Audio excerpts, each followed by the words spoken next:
Shalom, selamat pagi pemirsa dan pendengar yang dikasihi Tuhan Yesus. Berjumpa kembali dalam program Didaskalia Apostolorum saat ini. Dan kita akan belajar kajian mengenai selayang pandang gereja mula-mula. Untuk itu mari kita berdoa. Ya Tuhan, diamkanlah seluruh suara dalam hati kami di pagi ini untuk kami mengkaji bersama tentang perjalanan gerejamu sejak awal berdirinya. Dalam nama Tuhan Yesus kami berdoa. Amin. Kalau kita melihat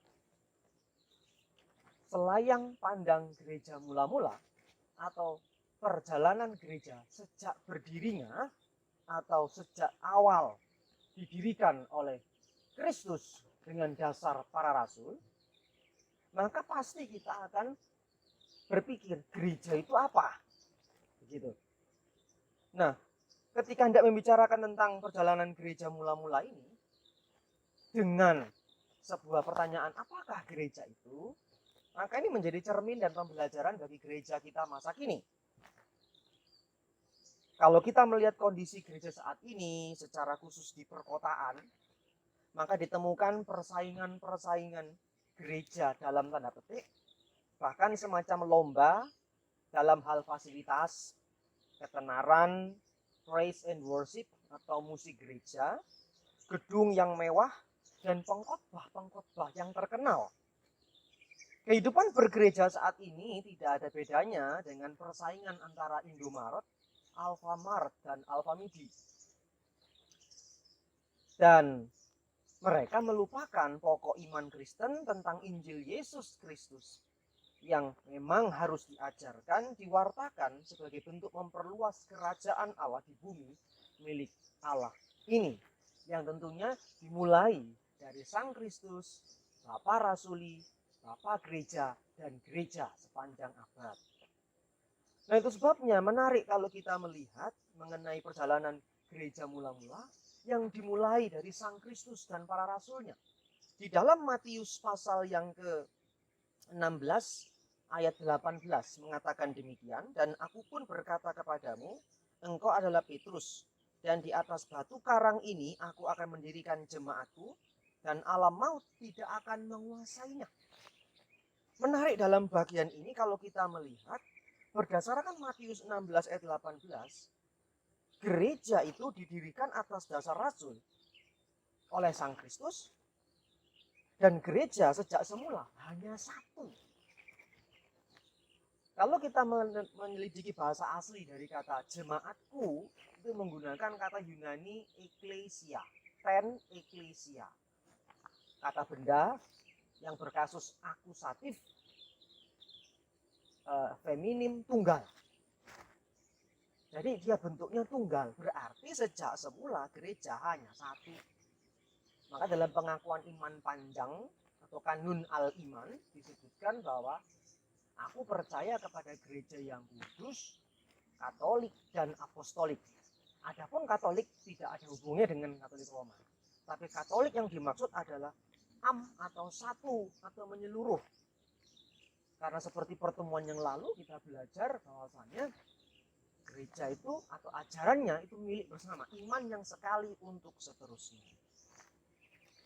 Nah, lebih lanjut ketika kita melihat dari ayat tersebut terdapat janji Tuhan atas gerejanya, gereja yang satu ini, yaitu pintu gerbang alam maut, artinya ajaran sesat, penganiayaan yang berupaya menghancurkan gereja yang satu yang milik Kristus ini, yang didirikan atas dasar rasul itu tidak bisa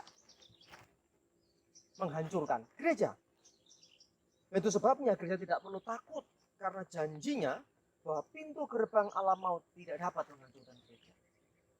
Sebabnya ucapan Tuhan Yesus dalam Matius pasal 28 ayat 20, aku menyertai kamu sampai pada kesudahan zaman. Artinya apa? Kristus yang akan terus membangun gereja. Kristus yang akan terus memelihara gereja. Dan Kristus yang terus merawat gerejanya sampai dia datang kembali. Menarik sekali. Nah, bagian kedua kita melihat bahwa selain gereja itu esa, nah kita melihat yang kedua adalah gereja mula-mula. Nah, gereja ini didirikan atas dasar Rasul Petrus. Kalau kita lihat di dalam Injil Matius pasal yang ke-16 ayat yang ke-18 disebutkan bahwa di atas batu karang ini aku akan mendirikan jemaatku. Bahkan di frase sebelumnya dikatakan bahwa engkau adalah Petrus, pribadi yang memang ditunjuk nantinya untuk memulai berdirinya gereja di atas bumi. Itulah sebabnya orang Kristen harus teliti membaca Alkitab. Ya, memang benar di masa Yesus tidak ada organisasi seperti sekarang. Ya, Yesus kan tidak mendirikan organisasi, Pak, atau dalam tanda petik denominasi, Pak, seperti itu. Namun gereja dalam bentuk organisasi sederhana sudah terbentuk. Ya, dari mana? Hal ini terbukti bahwa Tuhan Yesus memulai pelayanannya dengan memilih 12 orang. Dan di antara 12 orang tersebut, Tuhan Yesus menunjuk satu orang sebagai pimpinan kelompok 12 rasul ini, yaitu Simon Petrus. Dalam Matius 10 ayat yang kedua dikatakan, kalau kita melihat Matius 10, saya memang ketika kita baca Alkitab lewat begitu aja. Matius 10 ayat yang kedua, inilah nama ke-12 rasul itu. Pertama, Simon yang disebut Petrus dan Andreas saudaranya. Kalau ini menunjukkan urutan, seharusnya pertama Simon, kedua Andreas, ketiga Yakobus, dan seterusnya. Tapi mengapa di dalam bahasa Yunani kata pertama menggunakan kata protos, Simon holegomenos Petros di dalam bahasa Yunani? Nah, ini menunjukkan bahwa kata pertama ini bukan menunjuk urutan 1, 2, 3, tapi menunjukkan urutan kedudukan. Bahwasanya Petrus adalah ketua dari 12 rasul. Menarik sekali. Dan kenapa harus angka 12? Inilah penggenapan dari perjanjian lama, 12 suku Israel. Seperti halnya Israel memiliki nenek moyang jasmani yaitu 12 suku, demikianlah gereja memiliki nenek moyang rohani yaitu 12 rasul.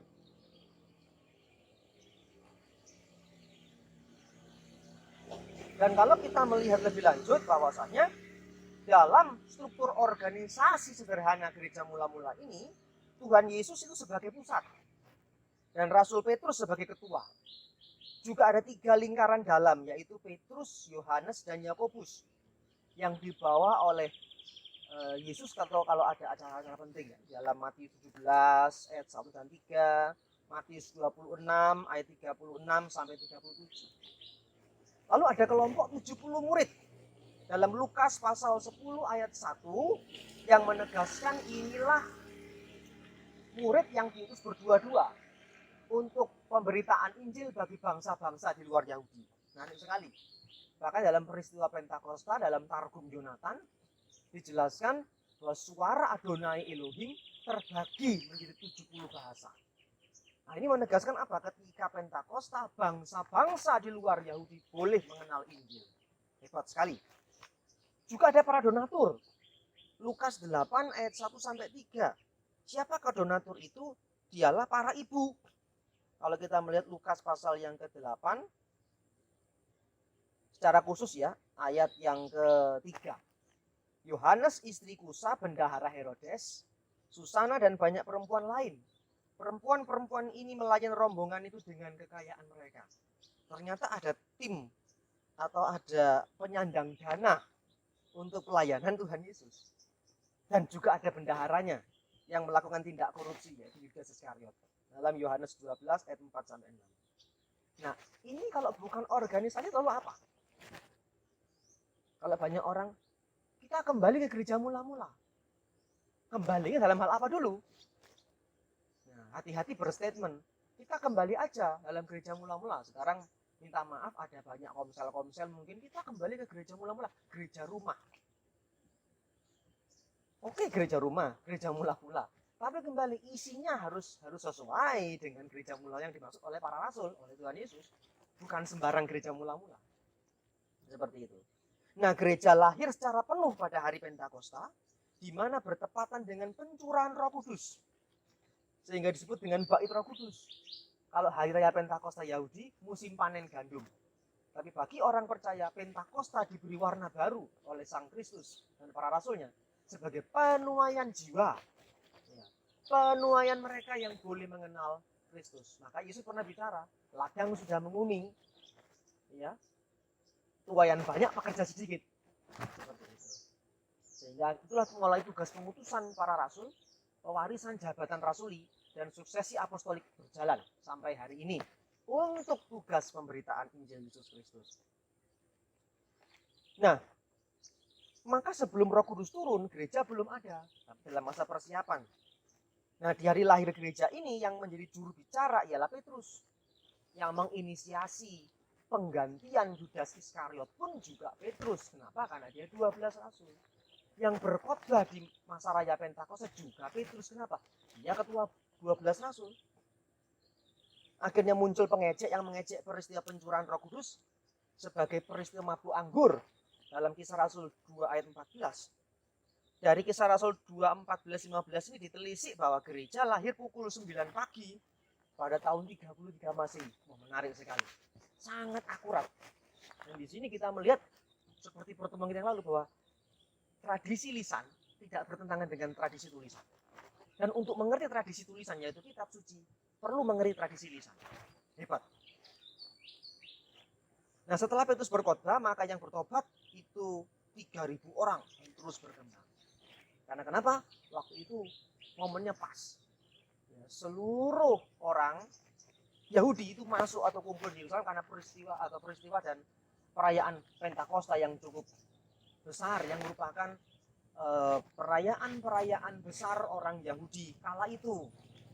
Nah, kalau kita melihat dalam bagian ini dalam gereja mula-mula, bahwa gereja itu gereja yang esa, dan di dalam gereja mula-mula ini sudah ada yang namanya organisasi sederhana untuk tugas pemberitaan Injil. Dan tentunya di dalam gereja mula-mula ini ada ibadah dan ajaran gereja mula-mula. Dan mereka melakukan ibadah tentunya karena mereka banyak orang Yahudi, maka mereka melanjutkan pola ibadah Yahudi dengan cara membaca doa-doa, ya, yaitu doa 3 waktu, pola Daniel, dan doa 7 waktu, pola dari Daud, dengan kiblat yang terarah pada penghayatan Sang Kristus atau penghayatan terhadap inkarnasi Kristus. Jadi ada doa jam 6 sore, doa jam 9 malam, doa jam 12 malam, doa jam 5 atau jam 6 pagi, lalu doa jam 9 pagi, doa jam 12 siang, dan berakhir doa jam 3 sore. Yang dimana tiap-tiap jam-jam doa ini berbicara mengenai penebusan Kristus. Ya, doa maghrib itu berbicara mengenai Kristus, tubuh Kristus yang diturunkan, yang dibaringkan. Ya, doa jam 9 malam itu memperingati Kristus turun ke alam maut. Doa jam 12 malam itu doa jam berjaga-jaga. Jam 12 malam berjaga-jaga kedatangannya kembali. Lalu doa subuh jam 5 atau jam 6 pagi itu memperingati kebangkitan Sang Kristus. Lalu doa jam 9 pagi itu memperingati hari turunnya Roh Kudus dan juga hari lahir gereja. Lalu doa jam 12 siang itu adalah doa memperingati Kristus meregang nyawa di atas salib. Dan doa jam ke-9 atau jam 3 sore itu doa memperingati kematian Sang Kristus dengan mengatakan sudah selesai. Jadi setiap jam di dalam doa-doa dari gereja mula-mula itu nuansa Sang Kristus semua. Menarik sekali. Jadi kalau bilang saya mau kembali ke gereja mula-mula, nah sesuaikan dengan ini, seirama dengan ini. Inilah gereja mula-mula. Karena penghayatannya bukan lagi ke penghayatan kepada saya kewajiban saya harus beribadah, tidak. Tapi doa-doa yang dinaikkan, ibadah-ibadah yang dinaikkan, yang dilakukan oleh gereja mula-mula kala itu sampai hari ini pun itu adalah dengan motif ucapan syukur, perendahan diri, pengosongan diri terhadap Sang Kristus. Walaupun mereka berpuasa, bukan supaya tambah urapan, tapi mereka berpuasa untuk boleh menyadari, untuk boleh melihat diri mereka di hadapan Sang Kristus. Bahwa tanpa Kristus kita tidak bisa melakukan apa-apa. Ini doa-doa yang dilakukan dan semata-mata untuk bentuk ucapan syukur mereka karena karya Kristus. Sebabnya iman Kristen itu bukan didasarkan pada moral, tapi spiritualitas, kehidupan batiniah yang telah diterangi oleh Sang Kristus, terang yang tak tercipta itu. Nah, gereja mula-mula juga berpegang pada ajaran lisan dan tulisan, seperti pertemuan yang lalu. Jadi kalau ada yang mengatakan di zaman gereja waktu itu, di zaman Yesus waktu itu, apakah sudah ada kitab suci? Ya ada, tapi perjanjian lama, perjanjian baru belum ada, apalagi kitab suci seperti kita ini belum ada. Maka mereka berpegang pada ajaran lisan dan tertulis. Yang tertulis itu pun juga berupa surat-surat, perkamen-perkamen atau tulisan-tulisan, belum berbentuk kitab yang utuh. Seperti yang dijelaskan dalam 2 Tesalonika 2:15. Nah, ajaran lisan ialah tradisi rasuliah, yaitu ajaran yang diterus lanjutkan, sedangkan ajaran tertulis ialah kitab-kitab yang terkanonkan. Nah, untuk itu gereja masa kini sejatinya, seyogyanya merefleksikan apakah gereja kita sudah memiliki keseiramaan dengan gereja mula-mula ini, supaya Injil yang benar, yang lurus itu bisa diberitakan kepada banyak orang tanpa ada unsur bid'ah atau ajaran sesat di dalamnya. Sampai jumpa lagi dalam kajian-kajian kita berikutnya. Tuhan Yesus memberkati kita bersama-sama. Amin.